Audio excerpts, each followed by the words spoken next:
Hello everyone, I am your host Professor Rage Uday Kiran.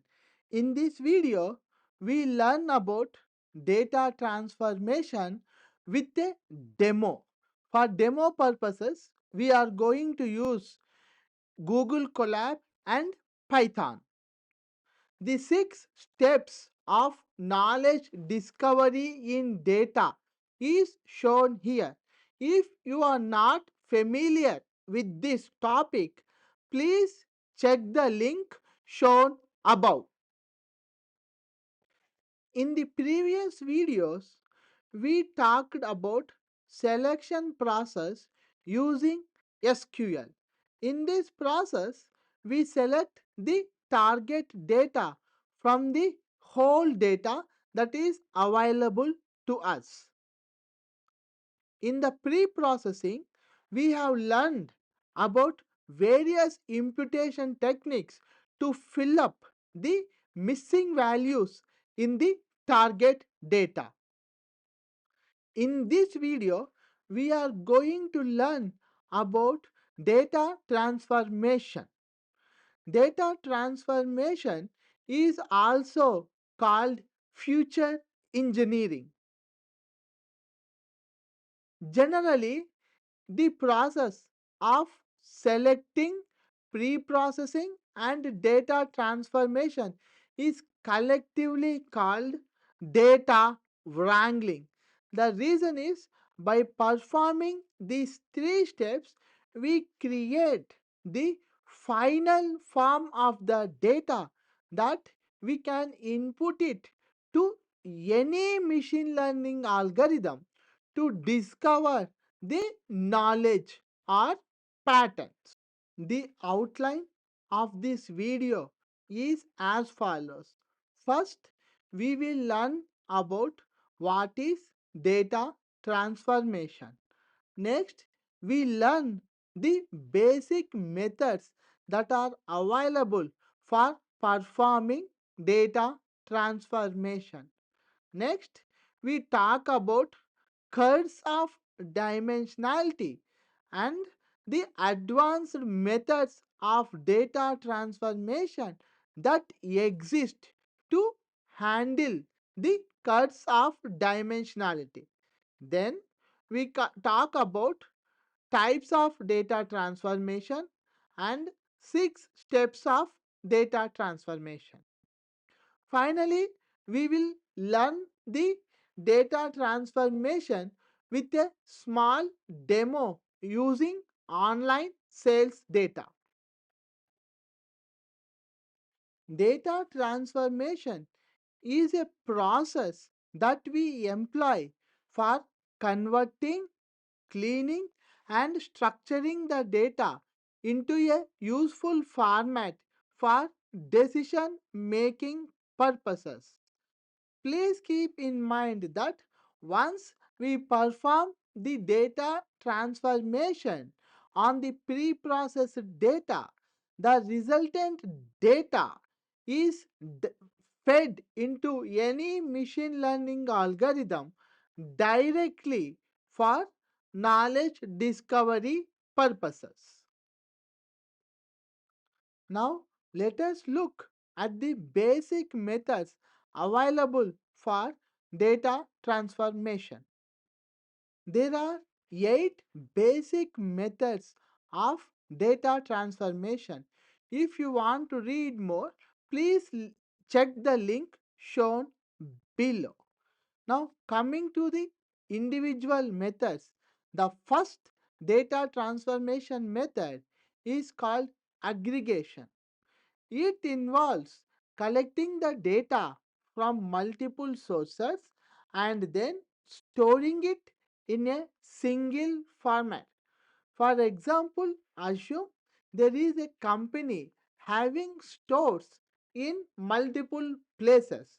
Now, in aggregation, what we do is we collect the data generated by each store and store them at single place using a unified data format. That process is called aggregation. The second method is attribute construction. In this step, we create new attributes from the available attributes.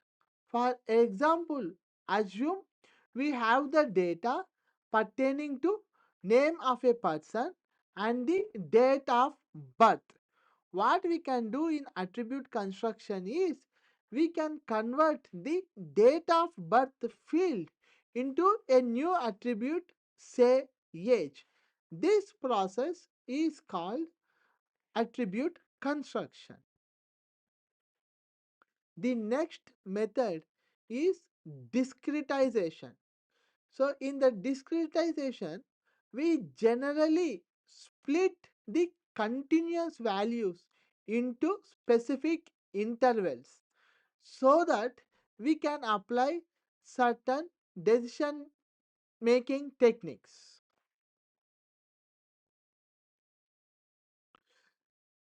The fourth technique is called generalization. In generalization, what we do is the data of individual attributes are combined using concept hierarchy or domain knowledge so that their counts can be increased.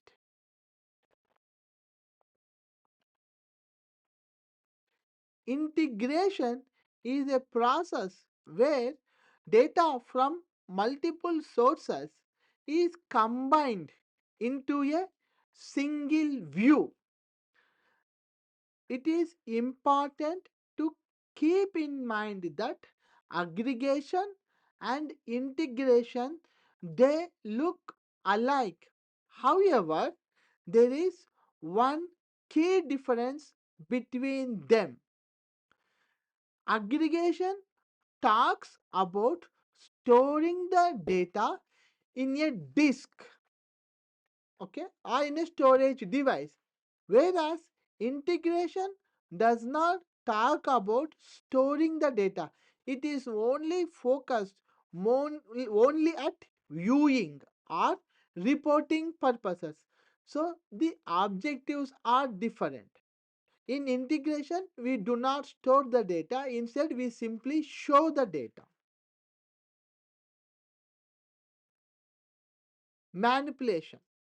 In manipulation, we alter the data so that the created data is readable and understandable by the humans or machines. In normalization, we convert the data values of an attribute into a particular range. For example, we know that many deep learning techniques need values between 0 to 1. We can do it by normalization techniques. For example, we can take the values of an attribute, find the maximum value, and then use that value to normalize the existing data between 0 to 1. The last basic method is smoothing. In this technique, we try to fill the mislayers or try to fill the outliers by using the smoothing techniques. For example, average is the popular smoothing method. Now, let us learn about curves of dimensionality.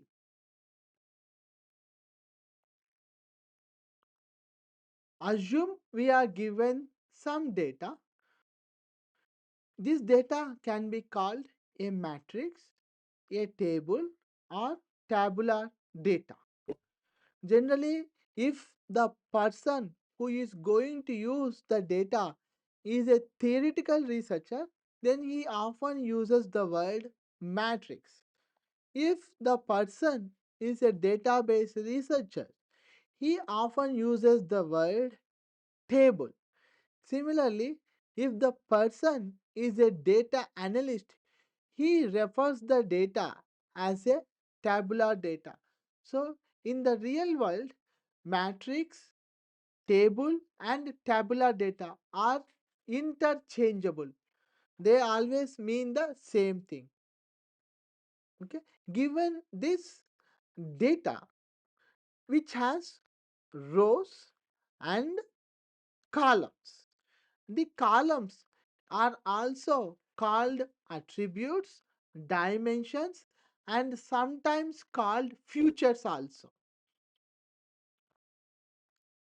Okay, so given this data, some data sets have few attributes and some data sets will have huge number of attributes. When a data set has lot of attributes, then most of the machine learning algorithms do not work properly. This is called curse of dimensionality. For example, if we look at clustering approaches like k nearest neighbor, they do not properly cluster the objects if the objects have too many dimensions. Similarly, classification algorithms performance will also decrease if the dimensionality keeps increasing. Okay, so especially if the the number of dimensions are very low, the performance will fall. However, if you increase the total number of dimensions, the accuracy of the classifier will raise up to certain point, and then the accuracy of the classifier will fall. This is called curse of dimensionality.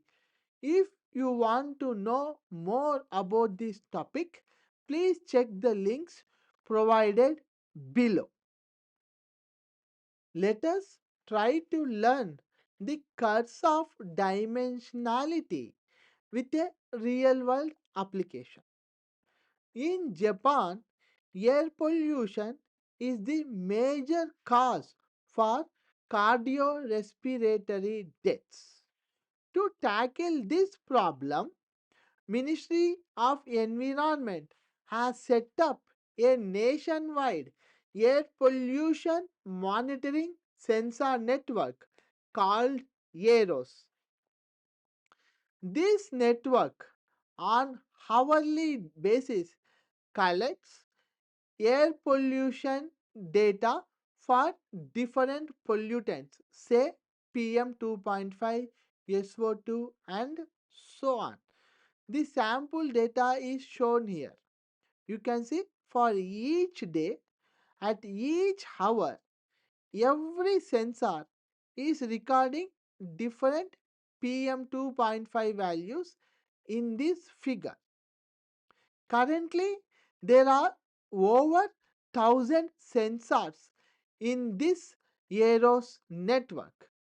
This data, without loss of generality, can be represented as follows simply by transposing this matrix. Okay, so sensors which are in attributes have become rows, the time became columns. Okay, so if I try to create this data for 5 years, we can notice that the total number of dimensions that resulted were 43,800, which is quite huge.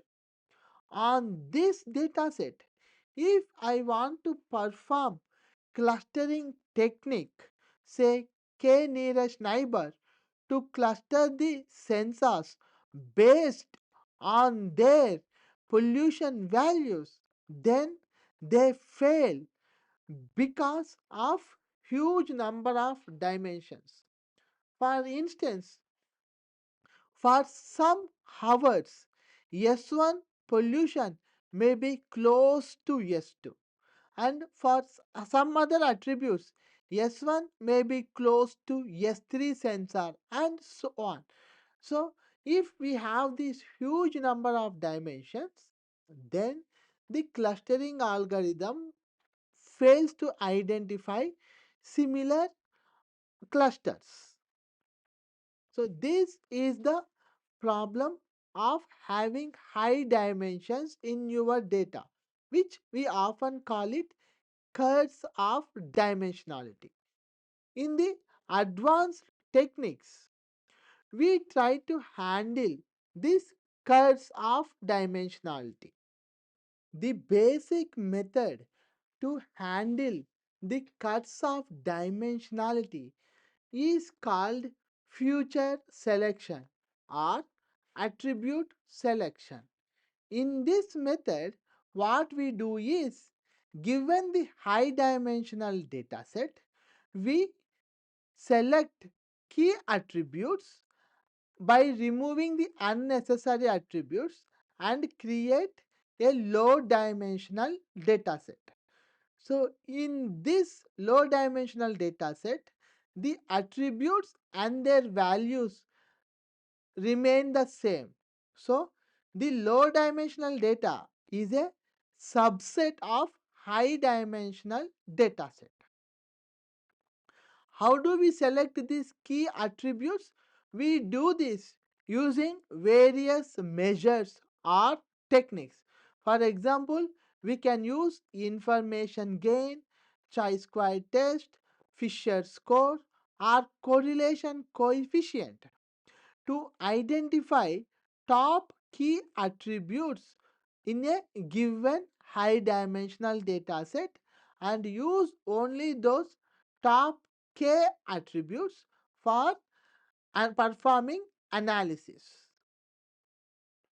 The next one for handling cuts of dimensionality is dimensionality reduction.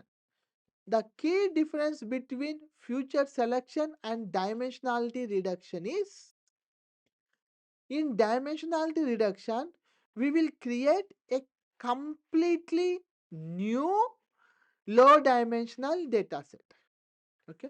For example, given a high dimensional dataset, we apply various techniques such as PCA, SVD, and LDA to create a low dimensional dataset having fewer columns or attributes. Please keep in mind that this low dimensional dataset is not a subset of high dimensional dataset. So this is the thing that a person has to keep in mind. Until now, we have discussed basic and advanced methods for data transformation.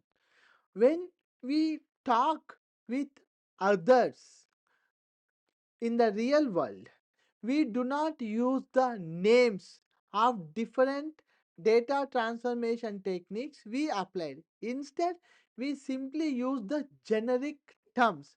So, let us learn what those generic terms are. The basic and advanced data transformation techniques can be broadly classified into four types. The first type is constructive data transformation. In this type, we simply perform transformation of the data by adding the multiple copies of the same dataset. The next type is called destructive. In this process, we apply the data transformation techniques that we have discussed previously to delete fields or records. For example, future selection is a destructive type because we are deleting some fields. Similarly, we talk about aesthetic. That is, we try to standardize the data so or normalize the data so that the data exists within a particular range and meet the necessary parameter requirements. The next one is structuralizing the data, where we reorganize the existing data by renaming the tuples or moving the tuples here and there. And sometimes we can also combine the multiple columns into a single column. So these are the four basic types. Please keep in mind that types and methods are different. Methods talk about particular task that we are trying to do. In types, we generalize these methods and use the terms. Now, let us learn what are the 6 stages of data transformation. That is, if you are given some data, how do we perform data transformation so that we can feed the resultant data directly to a machine learning algorithm? The first stage is called data discovery. In this step, what people will do is they look at the available data in an organization and select what is the data that is necessary for performing analytics. The next step is called data mapping. In this step, what we do is we try to combine the various data sets using their attribute values. The third step is data extraction. In this step, we extract the data from the source system to the target system where we perform analytics. So, this is generally done. Once we have extracted the data, what we do is we try to automate the process using programming languages and SQL. Once we have written the code to automate the extraction of the data, we review the correctness of our code. Once our code is correct, we optimize the process and then we use the code to create the new data from our raw data set and feed it to the databases, data warehouses, or data lakes. So, this is the data transformation process where we try to store the data. Once we store this data in a database or data warehouse or data lakes, we can take it back and feed it to the machine learning algorithms, then discover the knowledge. This knowledge can later be used for socio-economic development.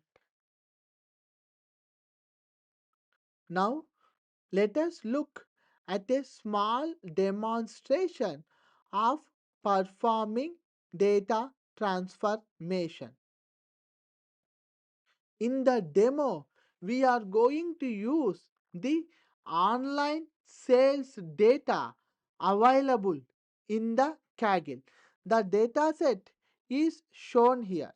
The first column is the transaction identifier or session ID.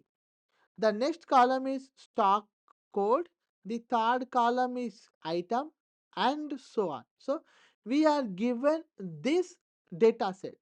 What we are going to do in this data transformation demo is we are going to remove the unnecessary attributes such as stock code, quantity and all.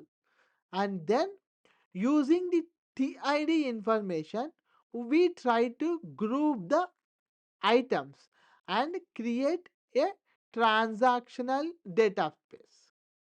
Once we create the transactional database, we remove this TID information which is unique in every row and create a smallest or space efficient version of a transactional database.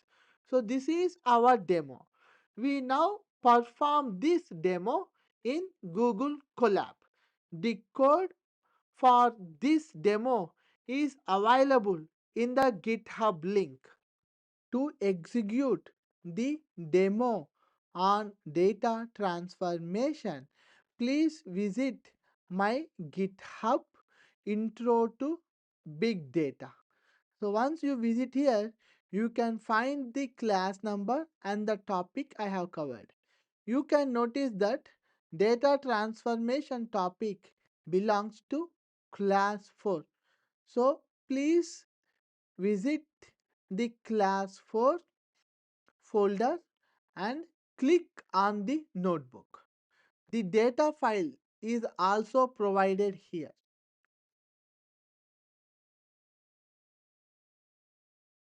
So once you open the notebook, click on the link open in Colab. Clicking on this link will open the Colab file. Now you can see that we already have these instances here, but in your case you may not have these instances. If you do not have it, then please execute this command to download the dataset from the GitHub. Next, print the contents of this file. You can see that the first column or index 0 is TID, the second column is stock code, the third column is items, and so on. So we have this data. What we are going to do is, in create transactional database program, we are going to read this file and then using the TID information, we group the items and we create a transactional database.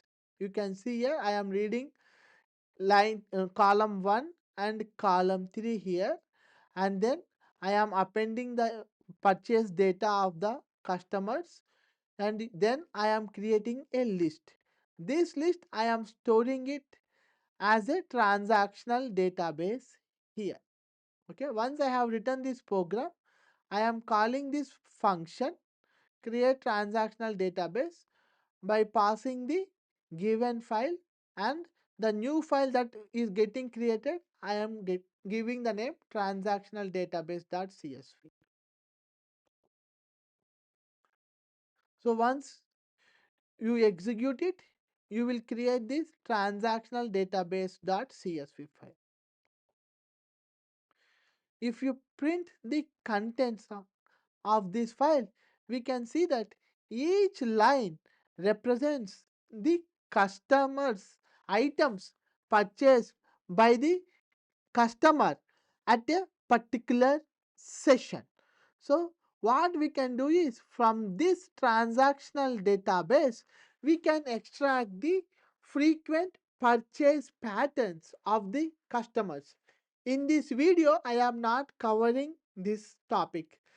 You can check the provided link above to see how we discover the frequent patterns from this data. Thank you very much for listening to our video. If you like our work, please press the like button, share it with your friends, and subscribe to our channel for more updates. The material I have used in this video can be found in the GitHub shown here. Thank you.